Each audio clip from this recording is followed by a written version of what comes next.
Hello दोस्तों, दृष्टि IAS के इन फोकस प्रोग्राम में आप सभी का स्वागत है। तो जैसा कि आप सभी लोग जानते हैं कि आज यानी 15 अगस्त को हम सभी लोग आज़ादी का पावन पर्व मना रहे हैं। तो आज़ादी हमें किस तरह से हासिल हुई, कितने प्रयास हुए, एक बहुत ही लंबी कहानी है। आज के सेशन में हम उस कहानी से जुड़े कुछ छोटे टुकड़ों को समझने का प्रयास करेंगे। दरअसल आज़ादी की कहानी भारतीय इतिहास के संदर्भ में एक लंबी कहानी तो है ही, साथ ही बहुत ज़्यादा महत्वपूर्ण खंड है हमारे भारतीयों के इस वक्त के जीवन काल से जुड़ा हुआ, जिसको हम सभी को याद रखना चाहिए। तो आज यानी स्वतंत्रता की इस वर्षगांठ पर हम उन सभी स्वतंत्रता आंदोलन में शामिल लोगों को याद करेंगे, स्वतंत्रता के जो मायने थे, जो उसका मकसद था, उस पर बात करेंगे। आज का जो टॉपिक है वह है रियासतों के विलय से आधुनिक भारत तक आज़ादी स्पेशल। क्योंकि कहानी बहुत बड़ी है, बहुत विस्तार में है, इससे जुड़े हुए जो खंड हैं हम उन्हें अपने पाठ्यक्रम के अंतर्गत कवर करते हैं। एक बहुत बड़ा सिलेबस है जिसे हम पूरा करते हैं।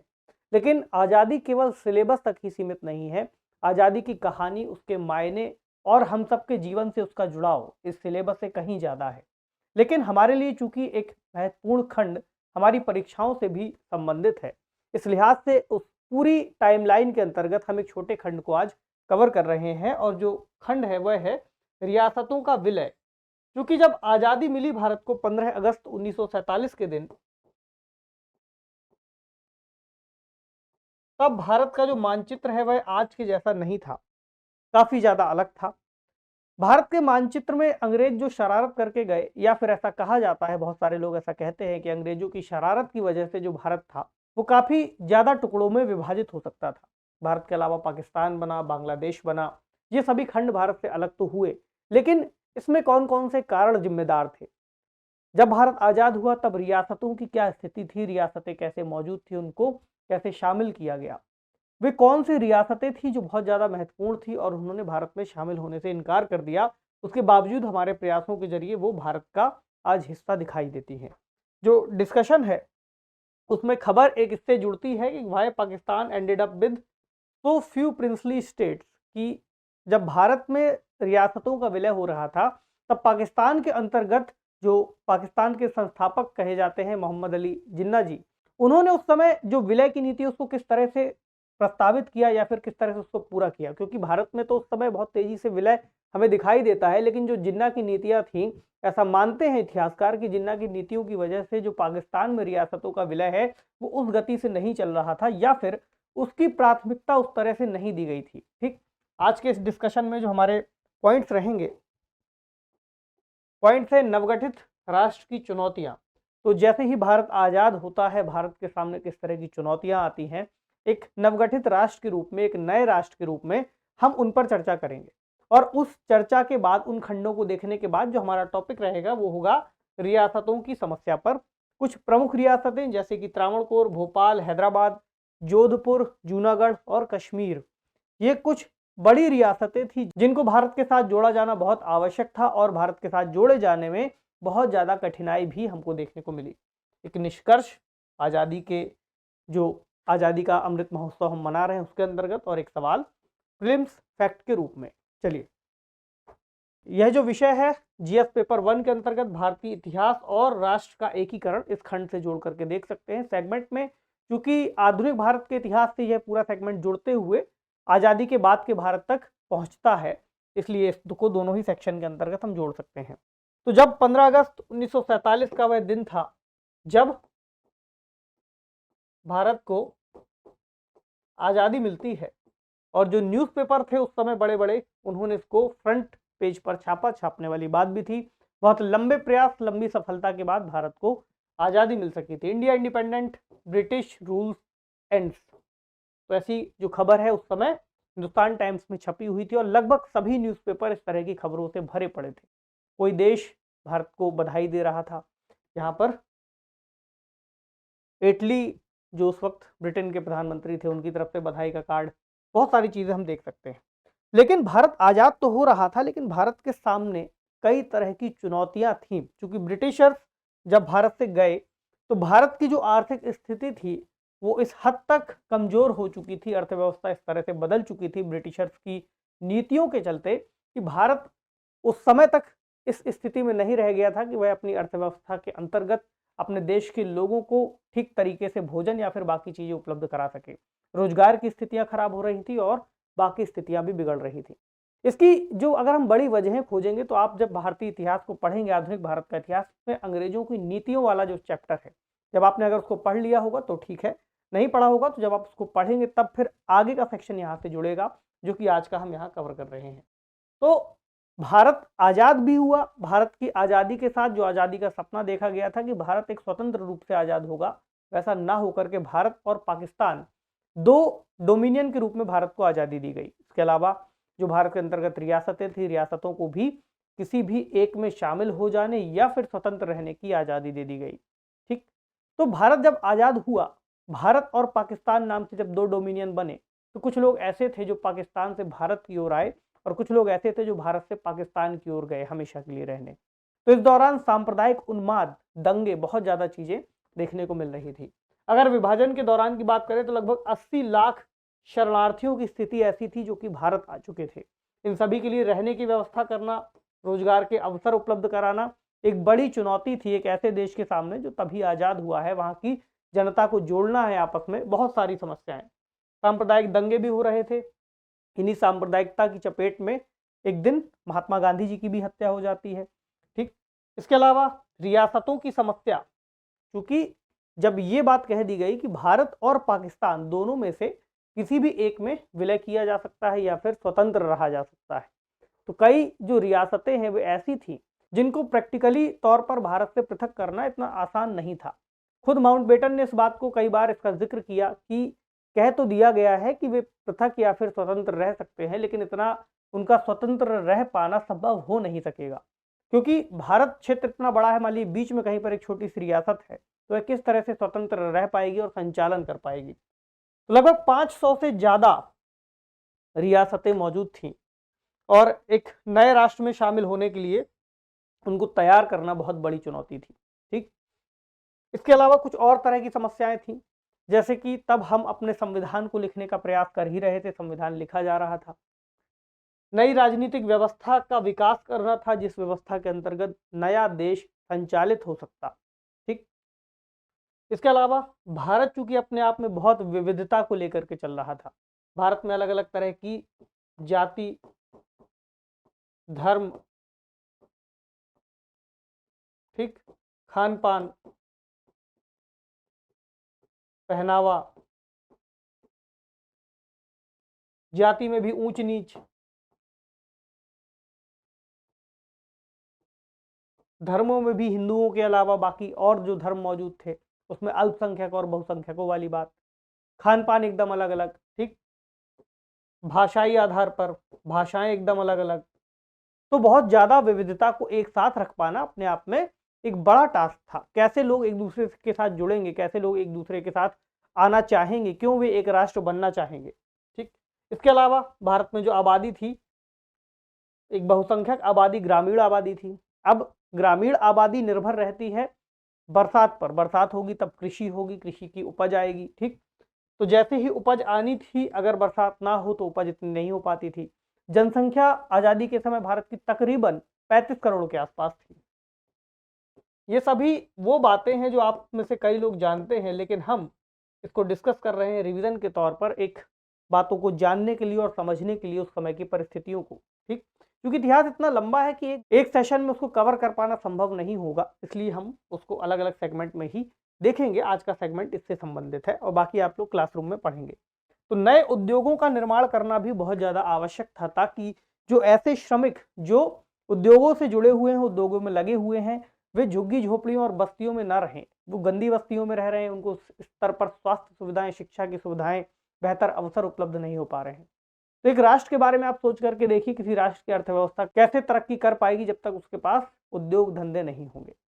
ये कुछ वो मूल समस्याएं हैं जिनसे भारत भी बाकी देशों की तरह जूझ रहा था, लेकिन भारत के सामने जो सबसे बड़ी समस्या थी वो थी रियासतों की समस्या, जो कि उस वक्त की तात्कालिक रूप से, हम कहें कि तात्कालिक रूप से मौजूद एक बड़ी चुनौती थी। क्योंकि जब राष्ट्र का उदय हो रहा है उस समय जो छोटी छोटी रियासतें हैं, अगर उस वक्त तक उनको अपने भीतर शामिल नहीं किया गया तो एक लंबे समय के बाद फिर जो संभावनाएं बनती हैं वो बहुत कम रह जाती हैं। ऐसा कई इतिहासकारों का मानना है। तो भारतीय स्वतंत्रता अधिनियम 1947 जब लाया गया तो इसमें दो तरह की बातें थी, हमने जिक्र किया भी। पहला, भारत या पाकिस्तान अधिराज्य या डोमिनियन में शामिल हो जाए। दूसरा, स्वतंत्र या संप्रभु राज्य के रूप में, जो लगभग 500 से ज्यादा रियासतें थी, जो कि भारत का लगभग 48% क्षेत्र को कवर करती थी और 28% जनसंख्या को अपने अंतर्गत समाहित करती थी। एक मैप में अगर हम देखें तो यहाँ पर अलग अलग स्टेट्स दिखाए गए हैं। इसमें जो आपको पीले रंग से दिख रहे हैं वो ब्रिटिश इंडिया के अंतर्गत आने वाले स्टेट हैं, बाकी जो नीले रंग से दिख रहे हैं वो प्रिंसली स्टेट्स हैं। जैसे कि उदाहरण के रूप में जम्मू कश्मीर, ठीक, यहाँ बलूचिस्तान, यहाँ राजपूताना, यहाँ गुजरात, जूनागढ़, बड़ौदा, हैदराबाद, मैसूर, यहाँ कोल्हापुर और दक्कन स्टेट, यहाँ त्रिपुरा, मणिपुर, खासी, बहुत सारे छोटे बड़े अलग अलग, ग्वालियर। हम कुछ का जिक्र यहाँ पर करेंगे, कुछ की चर्चा महत्वपूर्ण उनकी करेंगे जो भारत में शामिल होने के लिए जिन्होंने इनकार कर दिया या फिर भारत में शामिल करने के लिए बहुत ज्यादा उनको प्रयास करने पड़े। प्रयास कैसे हुए, कैसे नहीं हुए, इन सब के बारे में चर्चा करेंगे। तो वैधानिक रूप से चूंकि ब्रिटिश भारत की भाग नहीं थे, मतलब कि टेक्निकली अगर देखा जाए तो ये जो स्वतंत्र रियासतें हैं, दूसरे हो गए ब्रिटिश इंडिया के भाग, वो डायरेक्टली ब्रिटिशर्स के पास मौजूद थे वैधानिक रूप। दूसरे रियासती राज्य, तो जो रियासतें थी वो उन राजाओं के पास, नवाबों के पास तो थी, लेकिन वे जो नवाब थे वे किसके अधीनस्थ थे, वे थे ब्रिटिश क्राउन के, ठीक। तो ब्रिटिश क्राउन के अंतर्गत संचालित होते थे। जैसा कि एक समय की व्यवस्था जब आप देखते हैं, जब मुगल साम्राज्य भारत में केंद्रीय सत्ता के रूप में स्थापित था, बाकी जो राज्य थे वो उनके अधीनस्थ हुआ करते थे। तो मुगल शासन को ही एक तरीके से अंतः स्थापित कर दिया फिर ब्रिटिशर्स ने, और बाकी के जो राज्य थे उनके अंतर्गत बने रहे। अब इनको बनाए क्यों रखा गया, ये भी एक बड़ा सवाल है, हालांकि काफी दिलचस्प है, क्योंकि जो राज्य थे वे भारत के अंतर्गत, जो ब्रिटिशर्स थे उनको जनता के साथ जुड़ाव और बाकी चीजों में बहुत ज्यादा समर्थन करते थे। तो जो राष्ट्रवादी प्रवृत्तियां हैं उनको रोकने में सहायक, दूसरा उपनिवेशी शक्तियों के उदय को नियंत्रित करने में सहायक। तो ब्रिटिशर्स को दोनों तरह से फायदा, कोई और औपनिवेशिक शक्ति भी ना स्थापित हो पाए। कई सारी नीतियां हम जब पढ़ते हैं ना तो हमको उसमें पता चलता है कि सहायक संधि की नीति या अन्य तरह की नीतियां जो भी अपनाई गई, उनके कारणों को जब हम देखेंगे तो हमें पता चलेगा कि ऐसा क्यों किया जा रहा था, ठीक। तो ये चूंकि अब हम अंतिम स्थिति तक पहुंच चुके थे, जब भारत आजाद हो चुका था, उन नीतियों की अंतिम परिणति आ चुकी थी। तो सरदार वल्लभ भाई पटेल, जो कि भारत के उप प्रधानमंत्री और गृह मंत्री भी थे, उनको ये काम सौंपा गया कि अब वे भारत में जो रियासतें हैं उनके विलय का काम देखें। उनकी सहायता के लिए वीपी मेनन जी को उनके साथ जोड़ा गया। तो इनके पास बहुत टफ टास्क था एकीकरण का। उन्होंने इस जो कार्य है उसको बखूबी अंजाम भी दिया। उनको ये बात पता थी कि अराजकता की स्थितियां बन सकती हैं, क्योंकि जो राजा हैं वो भारत में शामिल नहीं होना चाह रहे हैं, क्योंकि कई राजा उसमें से ऐसे हैं जो कि स्वतंत्र रूप से शासन करना चाह रहे हैं और जो उनका निरंकुश शासन है उसको बनाए रखना चाह रहे हैं। साम दाम दंड भेद की जो बात आती है वो सभी यहाँ पर अपनाई गई। एक व्यवस्था उन्होंने निकाली कि ऐसे राजा जो कि इस बात से चिंतित हैं कि अगर उनका राज्य चला गया या फिर उन्होंने विलय कर दिया तो उनके पास फिर जो आर्थिक स्थिति है वो उसको कैसे अपना मेंटेन रख पाएंगे। इसके लिए एक जो व्यवस्था निकाली गई, प्रीवी पर्स की अवधारणा के बारे में आपने सुना ही है। तो प्रीवी पर्स की व्यवस्था की गई। कई राजा जो कि उसके बावजूद इस बात को मानने के लिए तैयार नहीं थे, उनके ऊपर सैन्य कार्रवाइयां की गई। उसकी वजह यही थी कि जो जनता है, जनता को किसी तरह की परेशानी ना हो।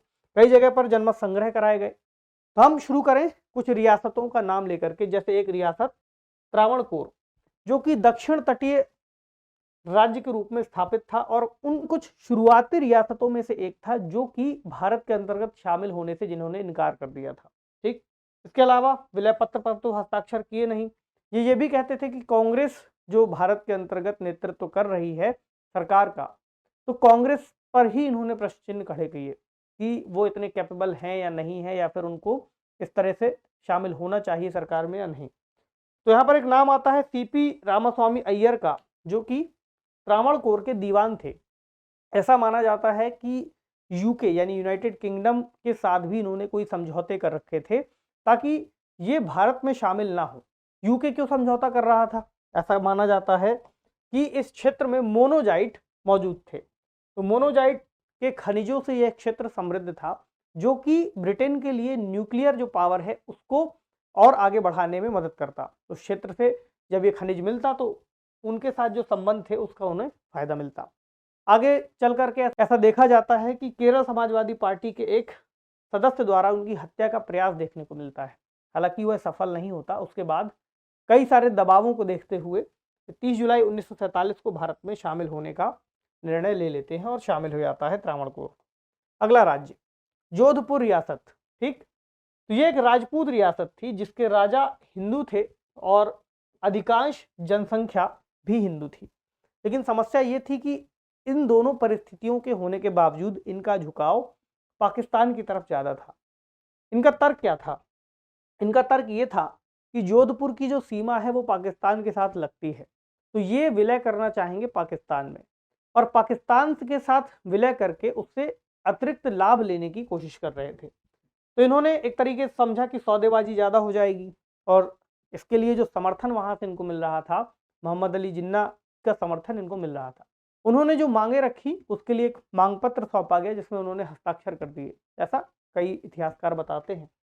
तो जब हस्ताक्षर कर दिए खाली पेपर, तो सैन्य और कृषकों की सहायता से हथियारों का निर्माण, ठीक, कराची बंदरगाह तक पहुंच, ये कुछ इनकी प्रमुख मांगे थी। इसके अलावा इन्होंने जब इस तरह के कार्य शुरू किए तो सरदार वल्लभ भाई पटेल को पता चलता है इसके बारे में, और वे फिर इनसे राजा से सीधे बात करते हैं, और जो मांगे इन्होंने पाकिस्तान के सामने रखी थी, भारत उन मांगों को पूरा करने का वादा करता है, और भी कई तरह की जो मांगे उनकी थी उनको पूरा करने के लिए कहता है। फिर आगे चलकर 11 अगस्त 1947 को महाराजा हनुमंत सिंह ने विलय पत्र पर हस्ताक्षर कर दिए जो कि जोधपुर से संबंधित थे। चलिए अगली है भोपाल। ये भी बहुत महत्वपूर्ण है। संप्रभु और स्वतंत्र रहने की इन्होंने घोषणा की, ना पाकिस्तान में मिलने की ना भारत में मिलने की। ठीक, नवाब थे हमीदुल्ला खान जो कि मुस्लिम थे, और जो आबादी थी वह अधिसंख्यक आबादी हिंदुओं की थी। तो मुस्लिम लीग का इन्हें करीबी मित्र माना जाता था और ये कांग्रेस के घोर विरोधी थे। तो इनका मानना था, इन्होंने एक शर्त रखी कि या तो इनकी रियासत को स्वतंत्र रहने दिया जाए या फिर इन्हें पाकिस्तान का सेक्रेटरी जनरल बना दिया जाए। हालांकि दोनों ही मांगे पूरी नहीं हो पाई, और जो राज्य की स्थितियां थी वो भी बराबर खराब हो रही थी, जो जनता थी वह विद्रोह कर रही थी। ठीक, एक विलीनीकरण आंदोलन बहुत प्रसिद्ध है इस क्षेत्र के लिए। तो उस विलीनीकरण आंदोलन के दौरान जो स्थितियां थी, राजा ने उनको कंट्रोल करने के लिए सेना भेजी, और सेना ने भी क्या किया कि कुछ लोगों को गोलियां चला दी उन पर। ठीक, गोली मार दी। जब ऐसा हुआ तो फिर आंदोलन बहुत उग्र हो गया। भारत सरकार ने इंटरफेयर किया और फिर 1 जून 1949 को विलय यहाँ पर कर दिया गया, और एक विलीनीकरण शहीद स्मृति द्वार मध्य प्रदेश के अंतर्गत भोपाल में बनाया गया। उसको भोपाल दिवस के नाम से जाना जाता है। 1 जून 1949 की तारीख महत्वपूर्ण है वहां के लिए। चलिए अगली रियासत है हैदराबाद, जो कि बहुत बड़ी रियासत, बहुत महत्वपूर्ण रियासत थी। तो स्वतंत्र राज्य की मांग की और भारत में शामिल होने से इन्होंने इनकार कर दिया। ठीक, काफी समृद्ध रियासतों में से एक मानी जाती है। इस क्षेत्र की अधिकांश जनसंख्या हिंदू थी, और जो नवाब थे वो मुस्लिम थे, यानी मुस्लिम शासक निजाम मीर उस्मान अली। ठीक, इनको जिन्ना ने मदद का आश्वासन दिया था कि आप पाकिस्तान के साथ ही विलय कीजिए, भारत के साथ विलय मत कीजिए, हम आपकी पूरी सहायता करेंगे। लेकिन एक ऐसी स्थिति आती है जब जिन्ना इनकी मदद नहीं कर पाते हैं। स्थितियाँ क्यों आई? क्योंकि ये अपनी सेना को तो मजबूत कर ही रहे थे, साथ ही यूरोप से हथियार भी मंगवाते जा रहे थे ताकि भारत से इनको जुड़ना ना पड़े, या फिर भारत अगर कोई कार्रवाई करे तो उसका ये जवाब दे सके। दिक्कत ये हुई कि इन्होंने अपनी सेना और जो क्षेत्र के कट्टरपंथी लोग थे उनकी मदद से जो हिंदू आबादी है उसके खिलाफ हिंसक वारदातों को शुरू करवा दिया, हमले करना शुरू करवा दिए। जब ऐसा होने लगा तो भारत सरकार ने इन चीज़ों को रोकने के लिए एक ऑपरेशन पोलो, बहुत महत्वपूर्ण शब्द है इससे जुड़ा हुआ, हैदराबाद से जुड़ा हुआ, ऑपरेशन पोलो की शुरुआत की 13 सितंबर 1948। ठीक, और लगभग 4 दिन तक ये संघर्ष चला और फिर निजाम को आत्मसमर्पण करना पड़ा। हालांकि उन्होंने आत्मसमर्पण कर दिया तो पुरस्कार स्वरूप उनको फिर हैदराबाद राज्य का गवर्नर बनाया गया। ठीक, तो इस तरह से फिर हैदराबाद रियासत का विलय होता है। अगली जूनागढ़, बहुत महत्वपूर्ण, गुजरात के दक्षिण पश्चिम में स्थित एक रियासत थी। 15 अगस्त 1947 तक इन्होंने भारत में शामिल ना होने की बात कही थी, शामिल नहीं हुए थे। ठीक, यहाँ की अधिकांश जनसंख्या हिंदू, और नवाब कौन थे? मोहम्मद महाबत खान जी 15 सितंबर 1947 को पाकिस्तान में शामिल होने का ये फैसला करते हैं। और इनका भी तर्क यही था, चूंकि जूनागढ़ का जो क्षेत्र है वो पाकिस्तान के नजदीक है, पाकिस्तान से समुद्र द्वारा जुड़ा हुआ है। ठीक, यहाँ पर दो क्षेत्र आते थे, एक था मंगरौल और दूसरा था बाबरिया वार्ड। तो इन दोनों ही क्षेत्र, ये दोनों ही जूनागढ़ के अंतर्गत थे। तो जूनागढ़ में इन दोनों क्षेत्रों ने जूनागढ़ के राजा के खिलाफ विद्रोह कर दिया। तो राजा ने इन दोनों ही जो विद्रोह थे उन दोनों को दबा करके इन दोनों ही अधीनस्थ राज्यों पर एक तरह से कब्जा कर लिया। जब ऐसा हुआ, सैन्य बल का प्रयोग हुआ, तो फिर जो आस पड़ोस के राज्य थे उन्होंने भारत सरकार से मदद किए जाने की बात कही। भारत सरकार ने मदद की और इस क्षेत्र को एक तरह से इनसे आजाद कराया। सरकार को डर यह भी था कि यहाँ पर सांप्रदायिक दंगे भी हो सकते हैं। क्षेत्र अपने आप में बहुत ज्यादा महत्वपूर्ण था। जूनागढ़ को लेकर के जो विलय की बात है वो जनमत संग्रह के जरिए पूरी की गई। जनमत संग्रह कराया जाता है, फिर जाकर के जो अधिकांश जनमत संग्रह था भारत के पक्ष में आता है और फिर विलय पूरा होता है। और एक अंतिम और महत्वपूर्ण रियासत कश्मीर। कश्मीर के बारे में आप लोगों ने बहुत ज़्यादा वैसे ही पढ़ा है, सुना है। कुछ बेसिक चीज़ों की हम चर्चा कर लेते हैं। तो कश्मीर की बहुसंख्यक जनसंख्या मुस्लिम थी, जबकि जो राजा थे, राजा हिंदू थे, राजा हरि सिंह। ठीक, बहुत ज़्यादा चर्चित व्यक्ति। तो जब भारत आज़ाद हुआ उस वक्त की स्थिति तक उन्होंने अपनी स्थिति को स्पष्ट नहीं किया, मौन बनाए रखा कि वो किस ओर जाना चाहते हैं, किस ओर विलय करना चाहते हैं। दरअसल उनकी मंशा थी कि वो कश्मीर को स्विट्जरलैंड बनाएंगे। ठीक, हालांकि कश्मीर की स्थितियां और स्विट्जरलैंड की स्थितियों में बहुत अंतर है। कश्मीर दोनों ओर से दो अलग अलग स्वतंत्र डोमिनियन से जुड़ा हुआ है, एक तरफ पाकिस्तान और दूसरी तरफ भारत। तो कश्मीर में हुआ ये कि जो क्षेत्र के लोग थे उन्होंने घुसपैठ शुरू कर दी और ऐसा माना जाता है कि उसमें पाकिस्तान की तरफ से आने वाले जो सेना के लोग थे वो भी उसमें मदद कर रहे थे। जब घुसपैठ शुरू हुई तो राजा ने भारत सरकार से मदद मांगी और भारत सरकार ने मदद की भी। और राजा ने 26 अक्टूबर 1947 को विलय पत्र पर हस्ताक्षर कर दिए। भारत ने सेना भेजी। हस्ताक्षर के दौरान भारत को उस राज्य के संचार, रक्षा और विदेशी मामले सौंप दिए गए। ठीक, 5 मार्च 1948 को अंतरिम लोकप्रिय सरकार की घोषणा होती है और शेख अब्दुल्ला वहां के प्रधानमंत्री बनते हैं। 1951 में राज्य संविधान सभा निर्वाचित होती है और 1952 में दिल्ली में एक समझौते पर हस्ताक्षर होते हैं। भारतीय संविधान में जम्मू कश्मीर को स्पेशल स्टेटस दिया जाता है अनुच्छेद 370 के अंतर्गत। हालांकि 2019 में जाकर के आप जानते हैं 5 अगस्त 2019 को ये विशेष राज्य का दर्जा समाप्त हो जाता है। इससे जुड़ा हुआ एक वीडियो जो विकास सर ने बनाया था वो बहुत महत्वपूर्ण हो सकता है। अगर आप इसके बारे में जानना चाहते हैं उसको भी आप यूट्यूब पर सर्च करके देख सकते हैं। तो अब आते हैं निष्कर्ष पर। तो चूंकि आज आज़ादी की 75वीं वर्षगांठ हम मना रहे हैं और आज़ादी का अमृत महोत्सव सरकार ने हर घर तिरंगा अभियान को इसके अंतर्गत शुरू किया है। हर घर में तिरंगा लगाने की बात आ रही है, लगाना भी चाहिए, हम सबके लिए बहुत महत्वपूर्ण दिन है ये। तो आज के दिन हमें इस बात पर ध्यान देना होगा, निष्कर्ष के रूप में इसको हम समअप करेंगे कि आज़ादी के जो उद्देश्य थे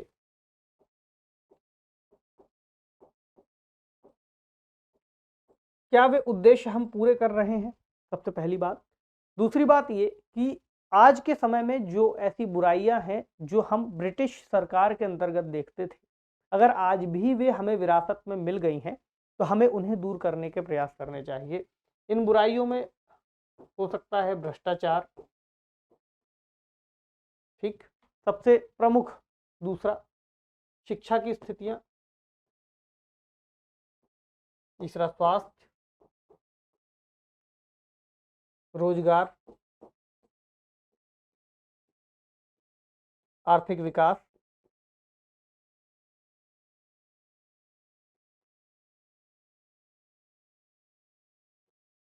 ये कुछ वे प्रमुख शब्द हैं जो हमें आमतौर पर अपने निजी जीवन में अक्सर सुनने को मिलते रहते हैं। ये इतने आम हो गए हैं कि इन पर अब ध्यान जाने के बाद भी ध्यान उस तरह से नहीं जा पाता, जबकि आज भी बेसिक चीज़ें यहीं से शुरू होती हैं किसी भी समाज के, किसी भी राष्ट्र के निर्माण में। जब तक जनता शिक्षित और समृद्ध नहीं होगी, रोजगार से जुड़े हुए लोग नहीं होंगे, तब तक अराजकता, भ्रष्टाचार जैसी स्थितियां बनी रहेंगी। तो इस दिशा में अब हमें प्रयास जरूर करने चाहिए, सरकार के स्तर पर हो या फिर नागरिक समाज के स्तर पर। यही हमारे संविधान में भी उद्देश्य रखे गए हैं और यही हमारे देश को आज़ाद कराने वाले जो नायक रहे हैं उनका सपना भी था। तो इसी नोट के साथ आज के इस टॉपिक को हम विराम देंगे। देखें आज के लिए एक जो सवाल प्रश्न है, भोपाल रियासत का भारत में विलय कब किया गया था? 1 फरवरी 1948, 1 जून 1949, 15 मार्च 1950 या फिर 18 सितंबर 1952। तो कमेंट सेक्शन में आप इस सवाल का जवाब दे सकते हैं। आज स्वतंत्रता दिवस है, आप सभी को इस दिवस की बहुत बहुत शुभकामनाएं। दृष्टि परिवार की ओर से बहुत बहुत बधाइयाँ। पढ़ते रहिए, ख्याल रखिए, शुक्रिया।